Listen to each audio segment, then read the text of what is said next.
Good Saturday morning to you, and welcome to the Sleep Show alongside Dr. Bethaney Brenner. I'm Gary Byron. You can find her online. You can actually find her on Route 4 in Burlington, too, actually, if you wanted to go in person to her dental office or dental practice, or you can go online, theburlingtondentist.com. How convenient is that? That's the name of her practice. You can send her an email. I know many of you like to just communicate through texting or messaging or emailing.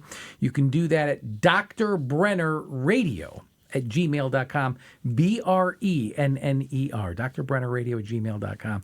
Or you can pick up the phone or your mobile device and just beep, beep, beep, beep, beep, 860-673-7155, 860-673-7155.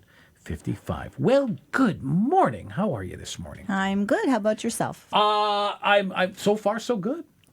That's good. It's a good way to start. I mean, it's still early, very early. But, that's my life. That's how I roll. 6:30 here, 6 o'clock during the. Well, we're both early risers, so. Okay, so but you want to know the irony of this whole thing? Yeah. Is for years I was a confirmed night owl. There were many nights for years that I would go to bed between 3 and 4 in the morning. Oh, but wow. You got to understand, I owned a company for a little over 30 years. I started in the 80s, and it was doing weddings and events. Oh, were you like a DJ? I was, but I owned a company. I had 16 employees. Oh, wow. I had 4 photographers, 4 videographers. I had an office staff. I had 6 disc jockeys. Wow. And let's say I was doing a summer wedding and it's down at Saybrook Point or that point or the Water's Edge or down in Stonington or wherever, and then you have to pack up. It ends at midnight. You got to pack up. You got to drive back. And now it's 2 o'clock in the morning and I'm starving. And I'm like, all right, goodness, I got to eat something really quick. And then I got to wind down. I got to unload. Right. And then I got to wind down. And it takes me an hour. And then, but that was how I made my living. Well, that happens to a lot of people who have, sports bars. Same thing. Sure. And the waitresses. Or first responders. They have a different kind of stress because they're on and off, like the firemen and stuff like that. AAA, people tow cars. And so I did that for years.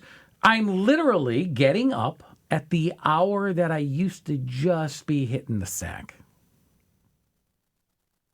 Do you like it better? Yeah. It's a different. It's different, night and day. Literally, no pun intended. Night and day. Yeah, hey, good one, Gary.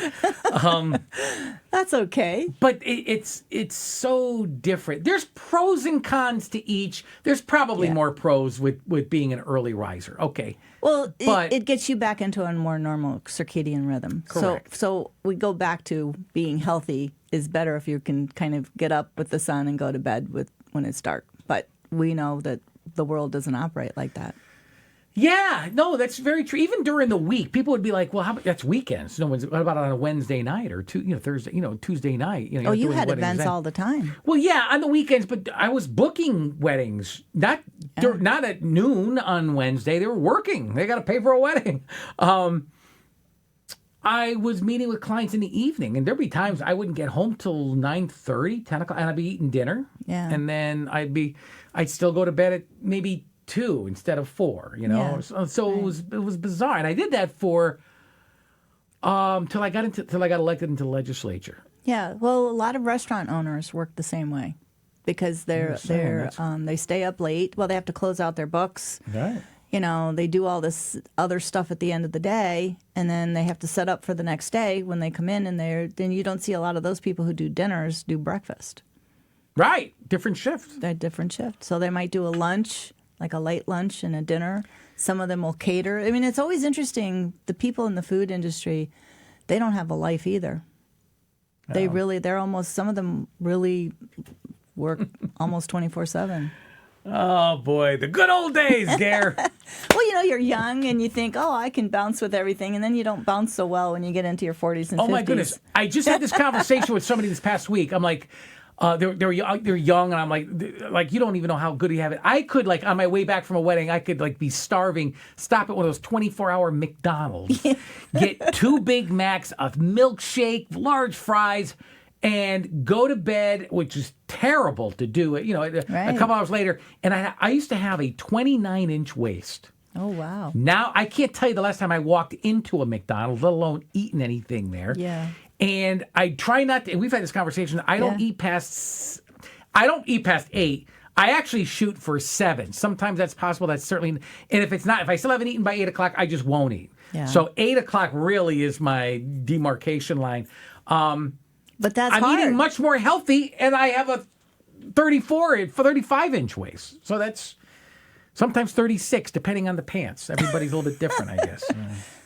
So my point, though, is I think it's just age, right? Is metabolism slows down? That's what people tell me. Well, metabolism does slow down, but now we're also building the house of cards. So you have to. We can get into this conversation another time, but we start talking about insulin resistance, which the doctors don't test for. They test your blood sugar, but they're not testing your insulin resistance, and that has all to do with your metabolism.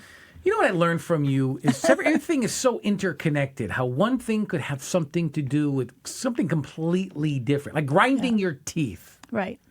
Kids grind their teeth. Why do kids grind their teeth? So typically, when I see children 2, 3, 4 years old that are grinding their teeth, I say immediately to the parents, who will say to me, it's about a grandchild, it could be a sibling that has children that are doing this, and they're like, we can hear them across the house. Okay, and it's like everybody's nerves are shot because the sound is so terrible, right?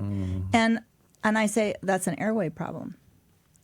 So when kids are grinding their teeth, we talk about this on adult level as well. Okay, what are we trying to do? So they're trying to open up that airway to breathe because something is impeding either the nose or the throat. Okay, so typically when they become mouth breathers, their tonsils get all swollen. Okay. Then we talk about this with adults. We don't see the tonsils because the head grows, right? You get a little bigger. Right. But that airway is established by age 5. I try to get these kids fixed by age 7. So that means I need to see them when they're 3, 4, and 5 years old. Still young. Yeah. Because what happens is if we start to become sleep deprived, we start going from parasympathetic into sympathetic. We've talked about this on other shows as well. But grinding is a symptom, and it's a symptom of being in sympathetic rather than parasympathetic. So it's not a good state to be in, right? The body's being stressed. That airway is being stressed. Right. Okay? So what happens on the neurological level? Well, your growth hormones they go down. They're not being where they're supposed to be. Normally, your cortisol levels will drop when you're in normal cortisol levels, heart rate drops while we're sleeping. Well, no, when you're stressing the body, the cortisol levels go up. So, and I'm going to say this because I get really upset when people feed their children sugar for breakfast, and those are typically the cereals that are out there, right? It's a carb, right? So it's a sugar. Lucky Charms, huh? Yeah. I have Special K when I have cereal, which is very seldom, but when I do. So it's still a carb anyway. But it's not as much sugar in it. I was going to say, at least it's not Lucky Charms. So Right. Well, there's a whole bunch of things out there, right? And they've got a whole cereal aisle these days that grocery stores are dedicated to feed our children more sugar. So sugar's inflammatory, and now when their cortisol levels are high, right, that produces more sugar when it's waking you up. So now you just fed yourself a double sugar, so the insulin has to go up higher, and these kids get a drop by mid to late morning, and they're starving. Their brain can't function. They wonder why they struggle in school. Some of them will even get sleepy because they haven't slept all night long. So we start these neurological patterns up that really set these kids up for attention deficit, sometimes with the hyperactivity, sometimes it's anxiety. We talk about the oxytocin levels last weekend. So we want to make sure that we're trying to give these kids a chance to get a better neurological pattern. Okay? So the parents who tend to feed a protein breakfast, I'm just going to say, the kids will do better going off to school. Now, what's a good protein breakfast? Eggs.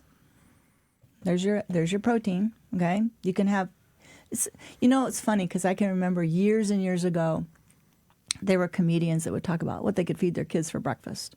Oh, I fed them pizza. Oh, pizza's got some carb, but sometimes there's a lot of protein on the pizza. Cheese has some protein in it.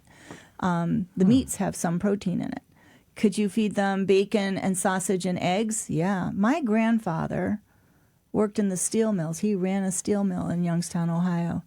And he had his oatmeal, his eggs, his bacon, maybe sausage, and he had his breakfast every single day. And that man lived to be 102. Look at that. I'm telling you, and then when we started in, we were like, oh, eggs are so terrible for you, blah, blah, blah. And he went, that's garbage.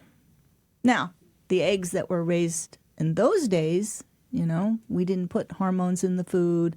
I mean, you think about what we feed. So now, Purdue advertises on TV, oh, we feed our sunflower seeds, whatever it is they feed them. But yeah, what you feed the animal makes a difference. So we have to be a little fussier. So we want pasture-raised eggs, right? So the chickens are running around and they're healthier. Whatever they're eating is healthier. So those eggs then become healthier. So yeah, what we eat matters. And so, but once again, in the short term, it's barely noticeable, right? Your kids go off to school, we think they're fine. Well, I tend to see them when they're 8, 9, 10, and older. But let's go back to kids grinding teeth. Why are they grinding their teeth? They're an airway problem. They cannot breathe well, right? So they grind their teeth? Yes. I don't know what's the correlation there. So when the airway becomes less breathable, so we can still breathe through our nose, but it's the air flow through the nose, which I find most ENTs surprisingly don't understand. It's about airflow. And it has to go smoothly through the nose. So you're getting enough air when you're sniffing, right? Because you sniff through your nose, right? If the nose is impeded and those tissues are swollen from the sugars and the carbs that we eat, then the air doesn't go through the nose as well. A lot of these kids have constant congestion, allergy issues, gut issues. Gut issues lead to allergy issues, lead to nose breathing. It's not okay. So when they can't breathe through their nose, they're going to open their mouth and breathe through their mouth. And then they're going to snore. Sometimes these kids are snoring terribly. Okay, I've seen those. I talked about one child a while ago who his sister was highly allergic, like deathly allergic to peanut butter. But mom didn't want him to become allergic to peanut butter, but she had an allergy to peanuts. And so, I talk about when you're of the mother's tissue, you may not break out in a rash, you may not get an anaphylactic reaction to peanuts, but your body's going to have a reaction to the peanuts. And so she fed him peanut butter. So this child had tonsils that were huge. So we said, let's not do the surgery because, of course, what do the ENTs do? They do what they call an adenoid and tonsil removal, right? And so we took out the lymph tissue that protects your throat, okay? Because think about during COVID, everybody had to wear a mask, right? Because we breathe through our mouth and we suck all those that was a big mistake. Viruses right down into our lungs, right? When you breathe through the mouth. There's no nose to protect you. We were killing our immunity system, though. Well, we are partly. So we can get into some of that too. But the nose produces nitric oxide. And nitric oxide kills off bacteria, fungus, and viruses. So we want to sniff through the nose. So I told everybody during COVID, don't go into we were wearing masks, but a lot of people wore their masks underneath their chin. I thought that was an interesting observation. But they couldn't breathe. Why couldn't they breathe? Because the nose is already inflamed from all of the sugars and the contaminated, and I'm just going to say this, contaminated foods. Because we get a lot of food that's prepared, who knows where it comes from, outside the country. I get daily little messages on my emails that'll say, oh, we've got an outbreak of salmonella, we've got an outbreak of E. coli, so which products are we trying to say that we bought when we went to the store, right?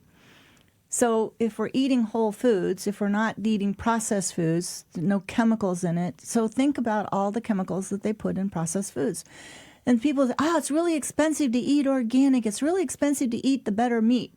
Well, when you cut out all of the stuff that's processed, and I'm talking even processed cheese, don't go to the deli and think that's okay either. Because what are they putting in the food there when it's processed cheese like Land O'Lakes? And I innocently used that when my kids were little. It was great cheese. We all thought it tasted wonderful. I liked it. Yeah. Right. But it's not. It's a processed cheese. So what are they doing, right? You're getting all the hormones and the antibiotics from the cows that were in our cheeses, and we didn't even know it. So I get a little more fussy about what I choose to eat. And so these are some of the things that we want to do. So the other part is that bruxism is not random. There's a reason why the body does it. We do it as adults. So when the heart rate goes up, when you have trouble breathing, because the body's going, I want more oxygen, give me more oxygen. So heart rate says, pump the blood faster, right? When you have that happen and it gets out of control, and now let's say that you turned over, you moved into a different, you're breathing a little easier, okay? Well, now everything's on high, your heart rate's high, your cortisol is high, everything's like on alert, right? Does the brain go stressors, right?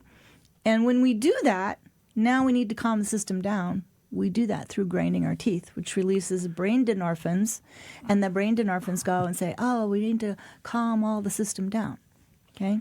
So grinding is just another symptom of airway. Wow. And so what that tells me is you're in sympathetic, we call it sympathetic overdrive. And for a small child, any kind of apneic event is serious. One apneic event, that child has a sleep apnea. Now in adults, we go, well, you can have 5 in an hour and that's okay. I don't think that's great, but we see it anyway. Do more males snore than females?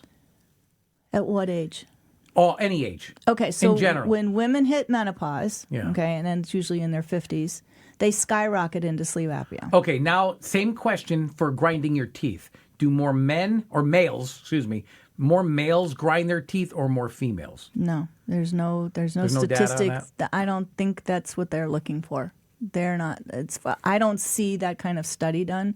I see how many apneic events they have. All right, what's the percentage of people who snore than don't? So men tend to snore more than women, and they start typically in the 40s. Okay, but women don't make a lot of sound when they're snoring. That's all snoring is. Well, no, that's mouth breathing, if you think about it. All right. So when the jaw falls back and the flutter of the soft palate where the uvula is, that flutters and makes that snoring sound. I like when we talk about my uvula. Folks, you are listening to The Sleep Show along with Dr. Bethaney Brenner. I'm Gary Byron. You can find her online at theburlingtondentist.com, and you can call her at 860-673-7155. If you missed any of those points of contact, I'm going to repeat them. I'm also going to give you a free email address. I know, you're trembling now. You can't wait. Well, you only got about maybe 10 more minutes. I'm with you. Are there long-term effects to any of this? Well, yeah, because when children start having sleep breathing issues after the age of 7, and even it starts by age 5, we start to see some neurological patterns start to develop. So this is really a neurological problem as well, because we're starting to. So how is your body going to adapt to the situation? So some kids get ADD, ADHD. We have, like I said, anxiety disorders, bullying. We start to see asthma, allergy issues, right? All of these kids have these different symptoms, and the pediatricians explain it away.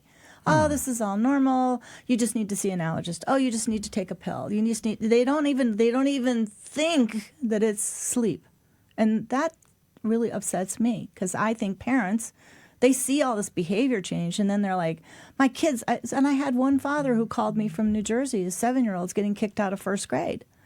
And he's like, I don't know what to do. He said, but I read your article, and he said, you described my child perfectly. So what can be done? Sleep study. Yeah, but I mean, okay, so it's different. So in other words, it's a different cure for each individual? To a certain degree. Okay. So what is it that we need to... Because that's what a sleep study is going to determine. Right. So it's what we need to see. So I had one young man who they wanted him to be put on medication to stay in first grade. He's one of the first kids I ever treated. He had 42 arousals an hour. Now, that's not sleep apnea. 42 arousals. This child never slept. That was me in my 20s, by the way. Yeah, never slept, okay? So what happens? Well, you're building the house of cards again, and we're setting up these neurological patterns. So you see the kids that, like me, I was the talker. I always got into trouble. Yak, yak, yak, yak, yak, yak, yak, yak. Okay? Stop talking, Beth, you know. And I'm right next to you, girl, so. So guess what? We're mouth breathing while we're talking a lot, and so we're not breathing through the nose as much. So I have to teach myself how to breathe. So what teaches you how to breathe? Right? Yoga is a good one, right? Wim Hof, he talks about breathing exercises. The Buteyko method, which was McCowan out of Ireland, he talks about breathing techniques. We teach these kids how to breathe through their nose. And it's very interesting when you start to practice this, that they are now using this with all the Olympic track and field runners. I wouldn't be surprised if they're not using it with some of the people we're seeing doing ice speed skating. Okay. On the Olympics. Yeah, because when you start to teach yourself to breathe through the nose, although when you watch them going along, their mouth is open the whole time. I was watching some of the Olympics recently, and their mouth is open the whole time. And that's so they can suck in enough air. Really? Think about it. Yeah. Yeah, but I never done that. So I had a patient who was doing a lot of mouth breathing, and so interestingly, people do certain behavioral things when I'm looking at them, like talk out of the side of their mouth. So if you see someone talking out of the side of them, there's a breathing problem. I know people who talk out of both sides of their mouth. I talk to them almost on a daily basis. We know those too, right? But it's a symptom. When I'm watching people, what are they doing, right? So when we actually fixed her nasal breathing so she could now do that, I said to her, I'd like you to try some lip taping. Now, this isn't for everybody, and you can't do it like off the cuff and think you're going to be okay. So we got her to a point where I said, okay, and now you're ready for some lip taping, because we could get her to breathe through her nose. If you can't breathe through your nose, you're not going to be able to lip tape. You're going to rip it right off. Okay. So when we started that with her, she wasn't getting panic attacks when she was doing rock climbing anymore.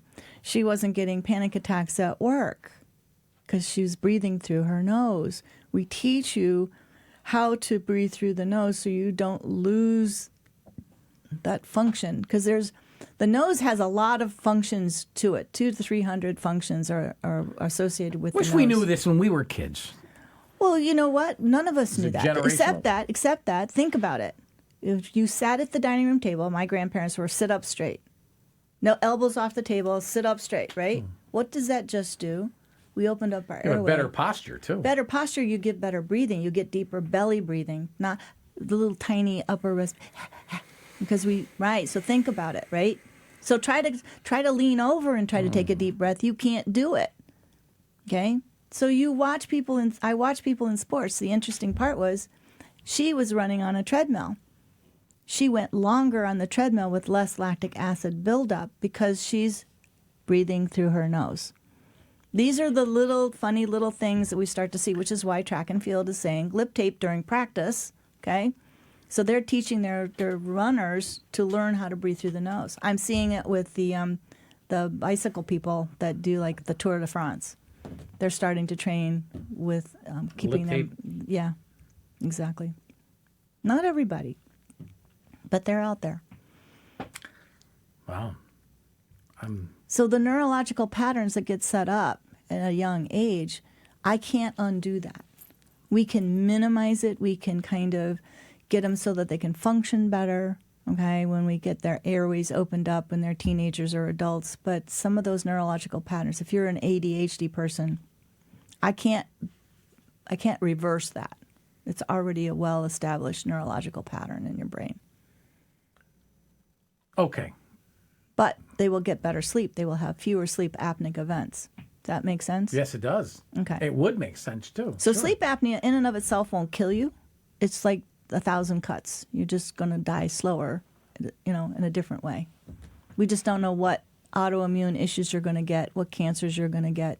And it sets you up, when poor sleep sets you up for other problems. So it's just as well. You nip this in the bud early as possible. Exactly. We want to get the kids when they're little because we can basically, I don't want to say fix them, but pretty close. We can cut. It's too late for me. Too late for me, too.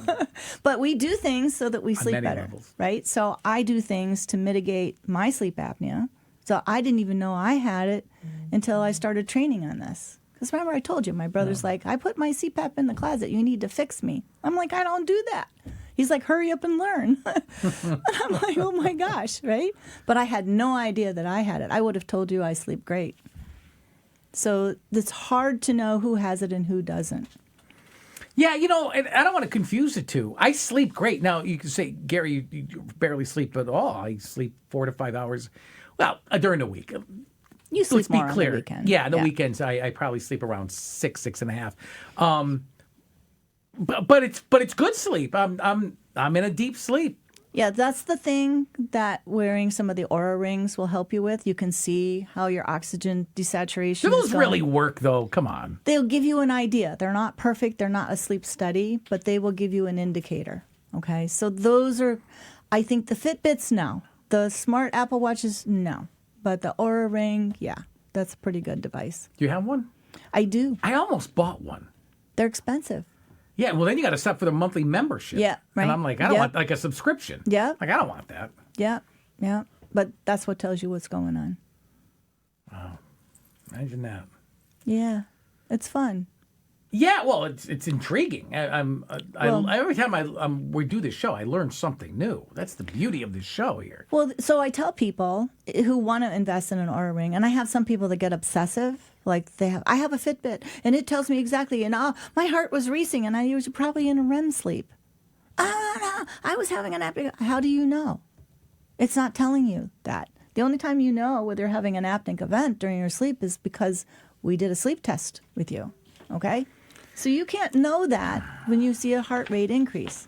See, my friends, all the more reason to give this woman a call, to email her, to check out her website, which is, by the way, theburlingtondentist.com, located on Route 4 in Burlington, by the way, if you need a dentist.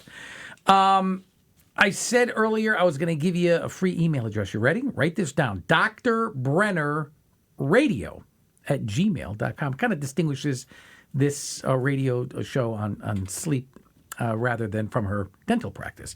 Dr. Brenner Radio @gmail.com. BRENNER. Most importantly is for me, I think, is the phone number 860-673-7155. I know. You're writing it down. Hold on. I'll slow it down. Get your pen. Get your paper. You all set? Here we go. Ready? 860-673-7155. There we go. For Dr. Brenner, I'm Gary Byron. Thank you so much for listening to The Sleep Show. Until next Saturday morning, have a good one, everybody. So long.